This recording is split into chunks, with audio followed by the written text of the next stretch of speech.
man. I'm excited to get this first episode started. I'm even more excited to introduce my guest. A close friend of mine, close competitor of mine, multi All-American, national champion from Bethel University, Jacob Parent. Hello. Thanks How for you having me. doing, bro? I'm doing good. I'm doing good. Yeah, enjoying your holidays, time back with the family, away from school Yes, and stuff like that. for sure, for sure. Got to relax at home for a little bit, relax at the girlfriend's cabin, and Yeah, we're still on the grind though. So that's good, bro. That's good. Yeah. So, how was the whole cabin experience? I guess out there, were you able to train out there? yeah, I mean, we we're doing EDT workouts right now, so it's elastic density training. I think I don't really know, but it's like 8 minutes on, 4 minutes off of just like supersetting two exercises. So we're Kelsey and I are just doing stuff like in the basement, like doing what are they piston squats off of like a Yeah, couch and push ups something on the like that. carpet under the Christmas tree, like the most jank stuff, but whatever it takes to get it in. So Get it done, bro. And that's dope, man. yeah, Well, it's good to hear, man. I'm glad you're able to still put some work in and still yeah. enjoy the time with your family, your girl. But outside of that, man, let's get into it. I kind of just really want to know like a little bit of background about yourself and where you were born, how you were raised, and really just like what got you into the sport, or if it was somebody who got you into the sport type of vibe. Yeah, absolutely. So Yeah. I grew up in New Richmond, Wisconsin, which is western side of Wisconsin. It's about 20 minutes from the Minnesota border. Okay. And it's pretty small, like white farm town, about Yeah. 10,000 people. So I really only got into track because I thought it would help me get faster for other sports. So like football and basketball are my main two sports. And I joined my junior year of high school because senior year of football was coming around. And I was like, want to make a difference this year, want to get some more minutes out there, get score maybe once. And I had to actually be talked out of doing tennis that spring instead of track. So somebody talked me out of doing tennis and was like, just try track. It'll help you get faster. And um, I went in just expecting to be about as average as you can be and ended up being the fastest on our team. And I had no idea that was ever going to happen. And then it's kind of just been history from there. So, Yeah, that's dope, man. I kind of want to touch more on the tennis part, bro. That was I definitely didn't expect anything like that. yeah, What made you really go into that? Did you kind of grow up around tennis, parents, or you just like, I don't know? not at all. I just kind of gave everything a try. My freshman year, I was like 5'4". I was tiny, and like track was an option then, but I was like, I'm just gonna get smoked by everybody. So I had a couple buddies that were like, you should just try join tennis with us. We're gonna give it a try, and I actually loved it. It was so much fun. If you've ever Yeah. played tennis, it's a really fun sport. I only did it for 1 year, but Okay. um, yeah, I just I had to be talked out of it. I can't believe it, but I feel you on that, bro. I got my godparents are big tennis fans, and like I grew up kind of like playing tennis with them, like on the fun side. And bro, it's it, hard. It's hard. So it is salute hard. to you, bro, to find the joy in something that's good. That so that's dope, bro. It took a little bit for sure, but Yeah, that's dope, man. I never would have expected that, so I'm sure that people are gonna be pretty excited and laugh about that once they yeah. hear that too. But outside of that, I was gonna ask you about like other sports that you played growing up. I guess you touched bases on playing basketball and playing football and the tennis aspect. Which ones did you play? Which one or which ones did you play more so out of the three? I guess or the two, basketball and football, growing up. So basketball was my main sport. Yeah. Um, I kind of wanted to do that in college, but ultimately chose track. But um, yeah, I did like growing up. I did like competitively joined a team for golf, wrestling, soccer. Like Okay. I did like everything. And but basketball, and football were the main ones. Basketball was always my favorite. I still love to shoot hoops before practice and Yeah. um, just do whatever I can without rolling any ankles or anything. And That's the scary part. right, Facts. Yeah. right. Oh, that's dope, man. Honestly, so really, I also want to touch bases on. This is a part that I think is going to help the audience a lot and the viewers that are similar to people like you and myself, athletes just in general.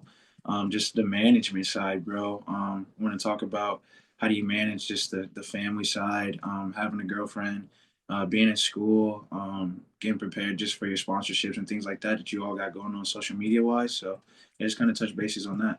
Absolutely. Um, for me, I've always felt like school has, or track has always made school easier because it takes away the free time. So it's like I don't have any, when I go from school all day to then practice and have like a on-campus job or something else. Like I was an RA on campus for 2 years, so Okay. that takes your time. And I did like other campus jobs. And when you have the free time would have been my practice time, but when I have no free time, then I have to manage my time well if I want to be a good student. So it kind of forces you to be a good student when you book your schedule up. And I don't think I would be as good at, I don't even know if I'm any good at time management. I just have no choice but to manage it well.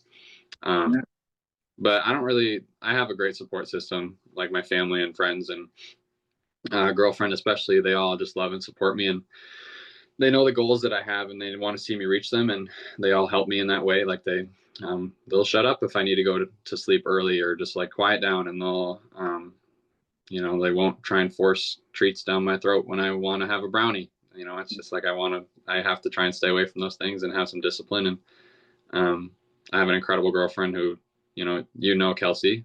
She kicks butt on the track and also in life. She's a big nurse now. So, but she understands better than anybody what it takes to compete at our level, and the dedication that it takes to, do all the little things. And the support from her is just incredible as well. She's somebody that wants to see you succeed above herself, and it's cool to have that kind of support. So yeah, man, that's dope. That's good to hear, especially just like being in a relationship with someone who has the similarities to you, man. It definitely can. I can definitely see where you could butt heads in certain situations, but having that aspect of in your life where you don't really butt heads with someone who you're so close with, man, that's probably helping you out in your success a whole lot. So I definitely see it, bro, for sure. So that's dope. Dope to hear from you as well. Definitely. Outside of that, man, I also wanted to touch bases on like your diet too, because I've seen personally over the last few months that I've been watching you and getting more prepared for this podcast. I've seen that you've been posting more so about your diet and just getting more detailed about it. So, what made you get into that, and how did you really figure that out? You know what I mean? Right. In high school, I didn't pay much attention even until like probably my sophomore year of college about food. I was always out getting canes my freshman year. Yeah. You can't beat cane sauce. So I love canes, man. Oh my goodness. That's my weak spot. So that and Dairy Queen are my two. If I ever get a splurge moment, that's where I go. But future sponsor, man, future sponsor. Right. I wish. That'd be incredible. I didn't ever really care about my nutrition. I was always just eating Oreos and ice cream for all the time. And my freshman year, so Joel and Josh and a number of other guys like start this thing every year where it's like, okay, from this point forward, no sugar at all. And they're like, you want in? It's like, no sugar, like nothing. Does that mean like I can't have like a strawberry? And no, we don't do that. It's just like, no, we're just going to eat as healthy as we can. Like no sweets. If you have somebody with you, it makes it easier. So no sweets unless it's like, we have like a whole rules, all these rules, no, unless it's a birthday or a special occasion or whatever. Yeah, that's dope. All this goofy stuff, but that kind of got me into it of like, man, I should try and optimize this a little bit better. And at Bethel, I took advantage of the cafeteria for like all 4 years. I lived on campus, so I'd eat all 3 meals there every single day. You can build your breakfast, lunch, and dinner to be basically whatever you want. Everybody hates on the Bethel Dining Center, but I love it. I freaking love it. They have meatloaf. They have meatloaf in there that everybody hates on. It's so good. I have Debbie scoop me up two servings of meatloaf. That's the secret sauce to Jacob Best, ladies and gents. Oh man, at Bethel Cafe meatloaf, man. Right. Yeah. But now it's like I hadn't ever had to cook for myself until this year, so I've just been trial and error with a lot of stuff and stuff I've learned in nutrition classes and whatever, and trying to put it all into one and figure out what works for me. And especially on meat days, it was nice to have our coach is really helpful. It's just like, you should eat this at this time. It's like, okay. And I never really asked questions, but a funny story in high school. So again, I only ran 1 year. My first ever race was an indoor 4, and I ran a 55. And before that meet, I didn't know, again, like I didn't pay attention to my diet. It was like basketball game. It's like, oh, I'm going to go get like Subway before I eat, or go home and eat some leftovers before the game. But I had a full like spaghetti leftover dinner meal before I went to this meet. So it's like, go home at 3, eat my spaghetti dinner, and go run at like 6. Had no idea until the race was over that was a horrible idea. And I was like throwing up for 30 minutes straight, like crying in the bathroom. Hearing that story, bro, and still hearing the fact that you stuck with track is the silver lining in that part, actually. Right. Because a lot of people go through things like that and don't end up sticking through it, bro. So you find joy in the suffering, for sure. For sure, bro. For sure. That's dope, man. Well, that's a good little story for people out here who's trying to figure out what to eat and what not to eat pre-race type vibes. Because I know there's a lot of people who are still kind of like trying to figure that out. Because there's days when I'm trying to figure that out. Like if I even want to keep my same tradition, eat the same Right. stuff, eat the same sandwich the day before a meet, is that going to be enough or whatever? Or the day before a race, the night before a race, is that going to be enough type of vibe? So I definitely understand where you're coming from. Just Yeah. kind of trying to figure it out as time goes on. So yeah. Yeah. Meat days, I always like bananas, PB&Js, sub Okay. sandwiches. I always go with like fig bars. Those are the type of things I eat like before races, a couple hours before. Yeah. That stuff always helps me, but nothing, no spaghetti anymore. Yeah, facts. We got the spaghetti out, brother. Learned a Bible lesson there. Good to know. And now, hey, now we know your first 400 was a 55 too, so A we can 55, definitely see that progression. man. For sure, bro. So another question. This is a dope question. I really want to see what you're gonna say, actually.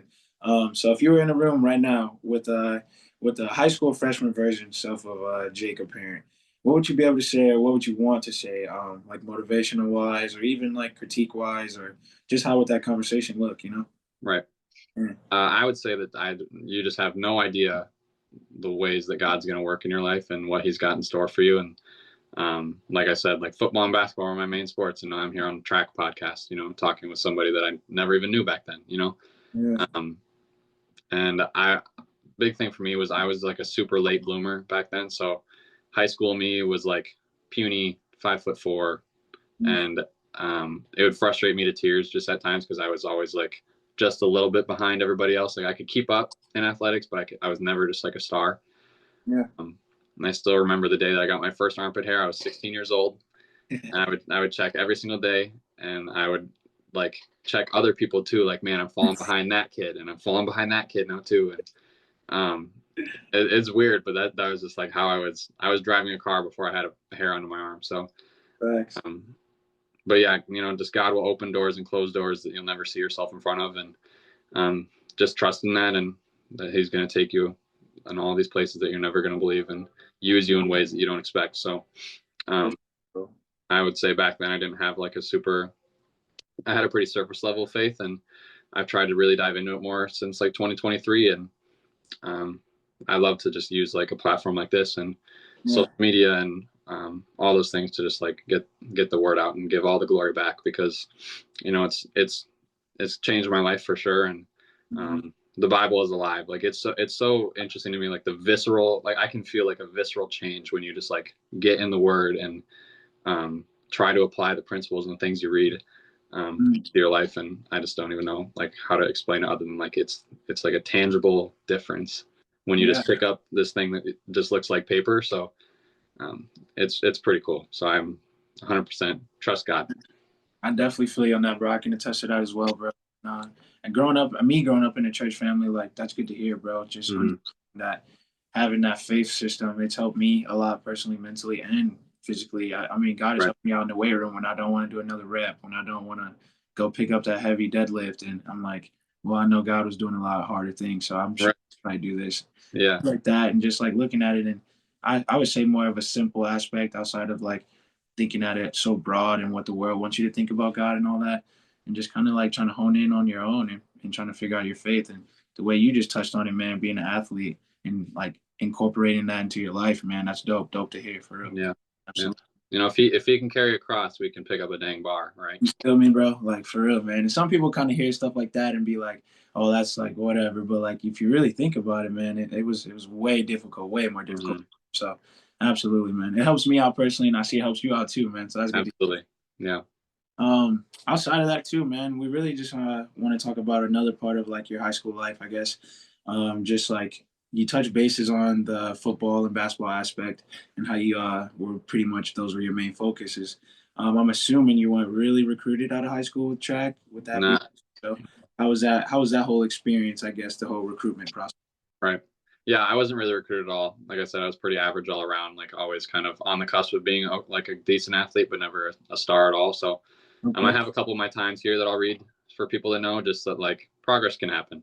Track is great when you stick to it. So in the 60, I was a 7:49. In the 100, I was 11:5, 23:1 in the 200, and 50.8 in the 400. But most races were like a 51 or a 52. And those were my times in high school, and not many coaches were like, "Oh, that guy's a standout." Like I never made it to state. I Mm. was like fourth in my section. Um, yeah, and it was just I wasn't really recruited, so I was the one doing the reaching out. So I had connections to Bethel's basketball coaches, so I was like, can you just send my times over to the coach? Like maybe he'll want me, maybe he'll be interested. Yeah. I knew he was a gold medalist, and I was like, that'd be pretty cool to run for somebody that really knows their stuff. But I didn't really know anything about him back then, and um, otherwise, like lacrosse knew about me because I reached out to them when I was on a visit there, and I also went on a visit to Duluth and sat down with their coach, and he told me I was too slow to run there. So I've had this like personal vendetta out against beating any Minnesota Duluth athlete that they throw at me, and it's yeah, that fires me up more than anything is seeing a bulldog next to me. So um, yeah, but like I landed in Bethel because Coach Rock. I had a number of years there at basketball camp, so I knew like the history and the vibe that the school brought, and the ways that they incorporate their faith into stuff. And Coach Rock would do like just like super small gestures that I thought were really cool. Like he would like send you handwritten notes and like draw little pictures of me winning a race on his little letters that he'd send me. And uh, Okay. Yeah. he would bring in other All Americans to my visit and be like, "This might be you someday. Like I think I can get you down to like a 48." And I was like, "No way, a 48! Like that's crazy." I Didn't I, it? I didn't believe him, and Yeah. but yeah, here we are. So Now you're doing that stuff every day, bro. Like right, literally, that's crazy, bro. That's yeah, why. Well, I'm glad that you actually got to experience that, bro. Because me personally, I kind of had a similar experience, just like not really knowing how it was going to turn out, just kind of going with the flow. And now that you see how everything kind of is like unpanning, bro, you can definitely install that into younger athletes and stuff, and let them know, like, hey, man, it's going to be a process, but it's gonna be greener later for sure. yeah. What was it like for you? Because you bounced around a little bit, right? Because I don't even know like what recruiting is like, to be honest. I just kind of Okay, yeah, so that's a good question. I'm glad you asked me that personally. So for me personally, bro, in high school, I was pretty heavily recruited for track for sure. I committed to University of Iowa my sophomore year, and I was committed there for about a year and a half. I actually ended up decommitting from there once I had a bunch of my buddies started to head towards UNI. So I kind of like was like, yeah, I kind of want to follow the buddy path and be with my guys. So at first, my parents were against it, I would say. Kind of like they're like, you should go to Iowa and not just try to follow your friends and be around your friend group and stuff like that. I kind of didn't really listen to them at all. So I took the UNI path and decommitted from Iowa. Ended up going there and we ended up being back to back conference champions. So that was pretty dope. I got to make it to outdoor D3 like pre nationals. I ended up actually crazy story. I was gonna make it to nationals my freshman year in the 400 hurdles. I was one hurdle away and I actually fell. oh no, Yeah, fell about 20 meters away from actually making my first D1 well, I guess that would have been my only D1 nationals ever. So right, wow, yeah, so that was kind of like my start right there.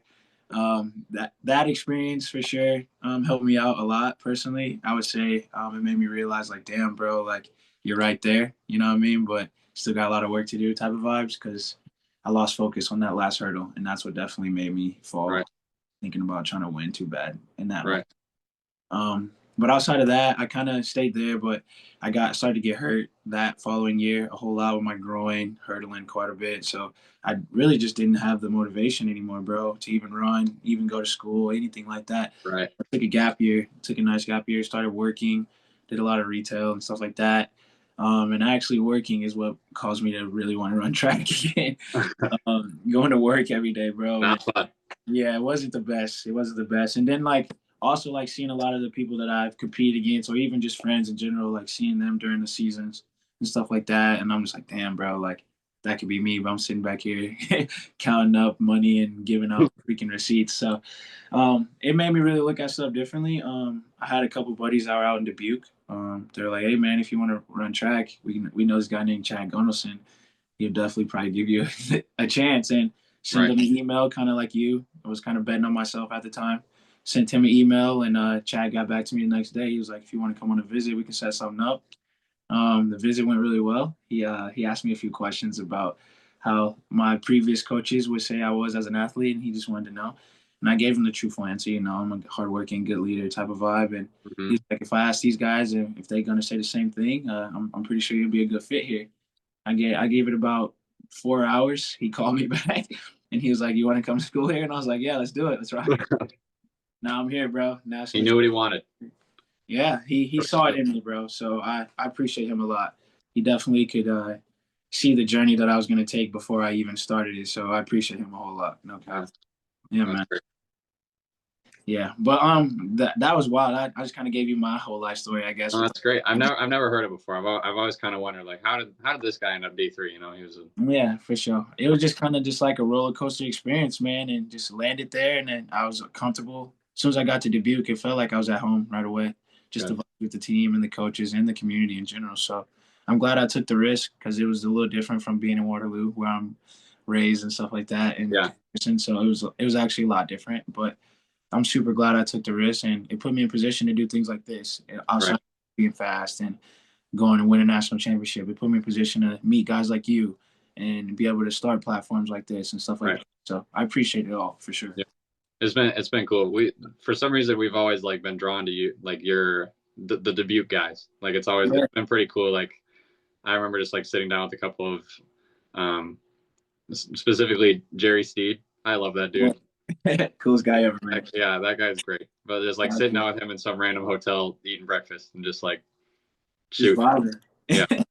That's And, dope. And that's wild that you have that connection with Jerry because I have that same pretty much connection with Joel. Like me right. and kind of just like, and it was so wild with him being like the exact competitor as me. Like we do the exact same things, Right. and like we do the same things for our teams and everything. So it's like you don't really see people meshing like that much well, like in our sport. So Right. see Joel, bro, me and him actually sat down and had a prayer right before I won the national title in the lane next to him. So it's different, bro. And I understand where you're coming from for sure with Yeah. the great tip for sure. Yeah. Well, let's get back into like really like some of your goals actually. I want to ask you about things you got planned coming up for the upcoming year or just in the future in general. And obviously, we know you got more stuff to do, so we don't want you to overly spill your sauce, but we definitely want to know kind of what you're looking at, you know? Right. Yeah, I got a lot of individual like personal time goals that I want to try and hit, and Yeah, but I would say it all can just be summarized by just win. I want to win yeah, by any means necessary, no matter who I'm against. I don't think that there's anybody that I would say I have a 0% chance of beating. So mm, um, otherwise, I would just say to qualify for USA's this year.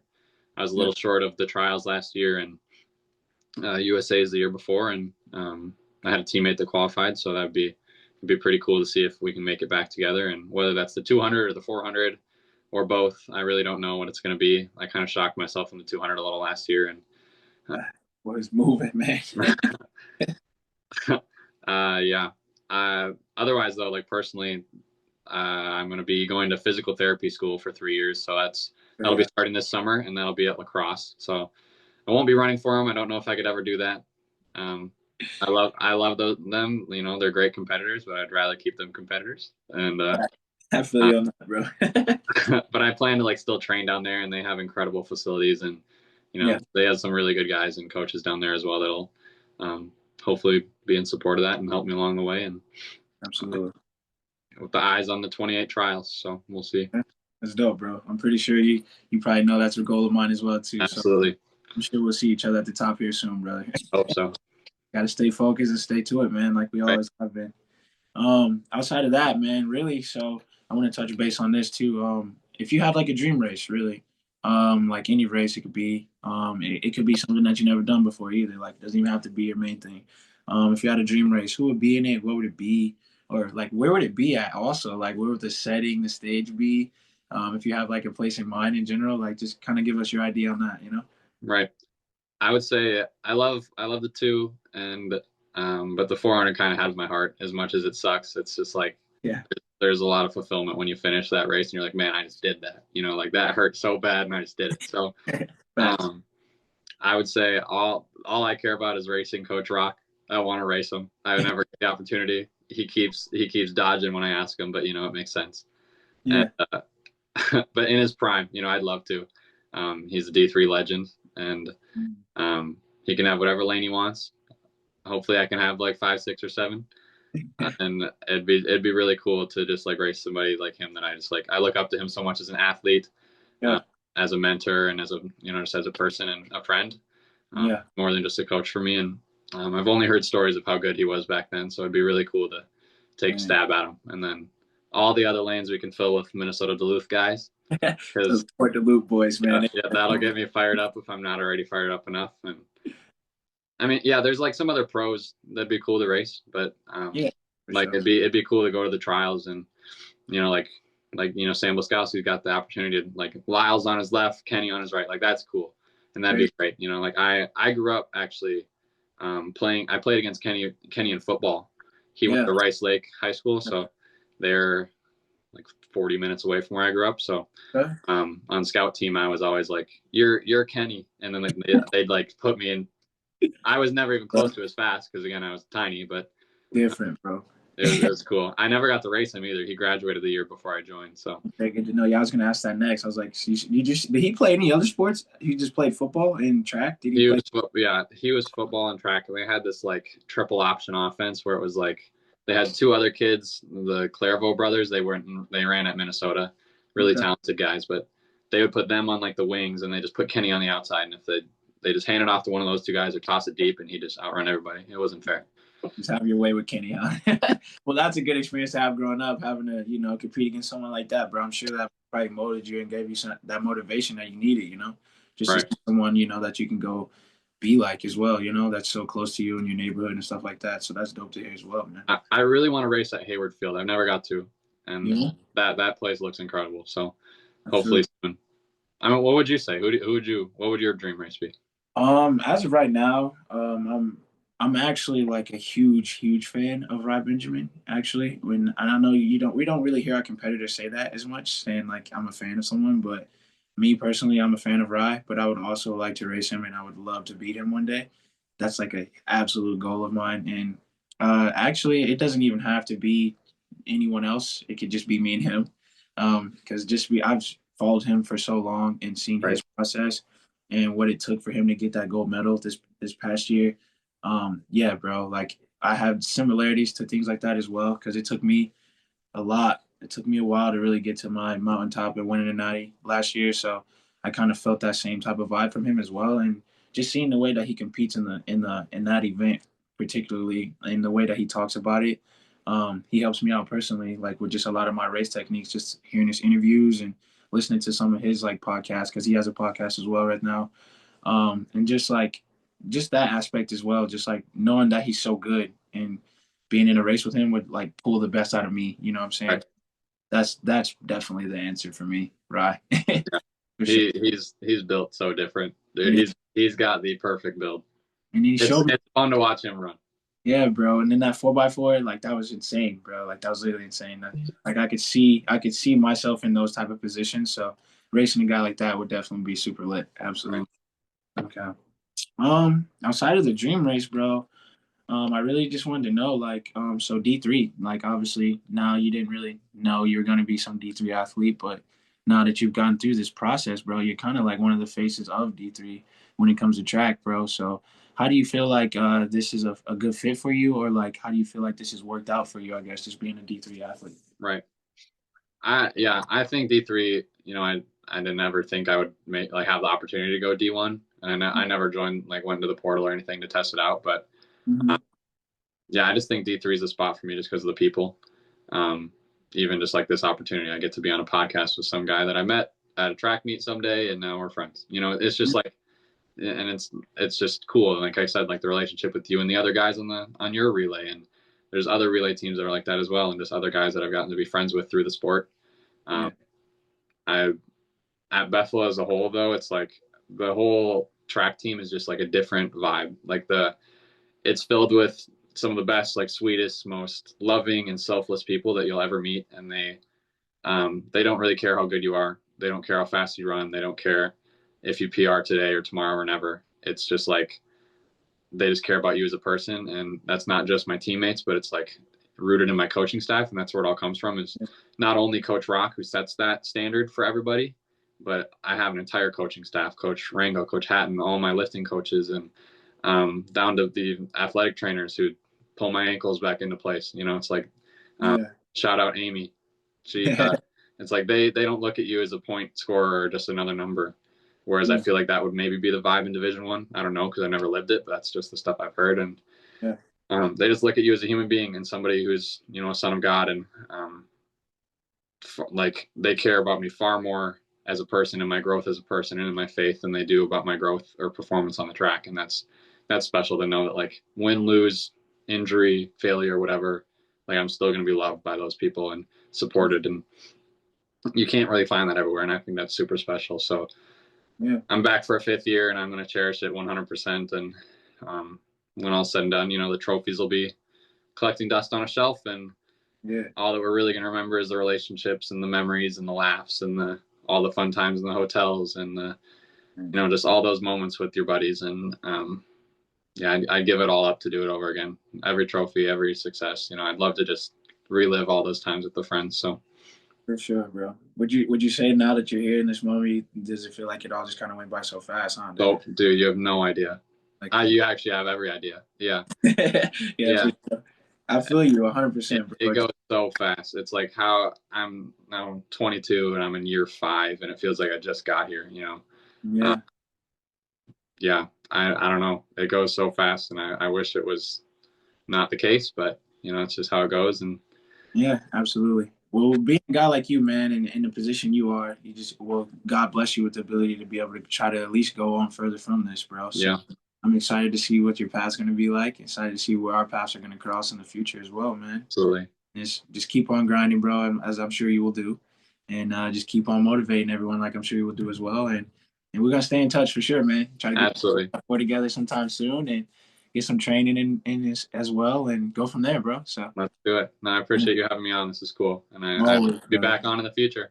Absolutely, brother. We're gonna be in touch. Thank you, man. Let's do it. Appreciate you, dog. Yeah.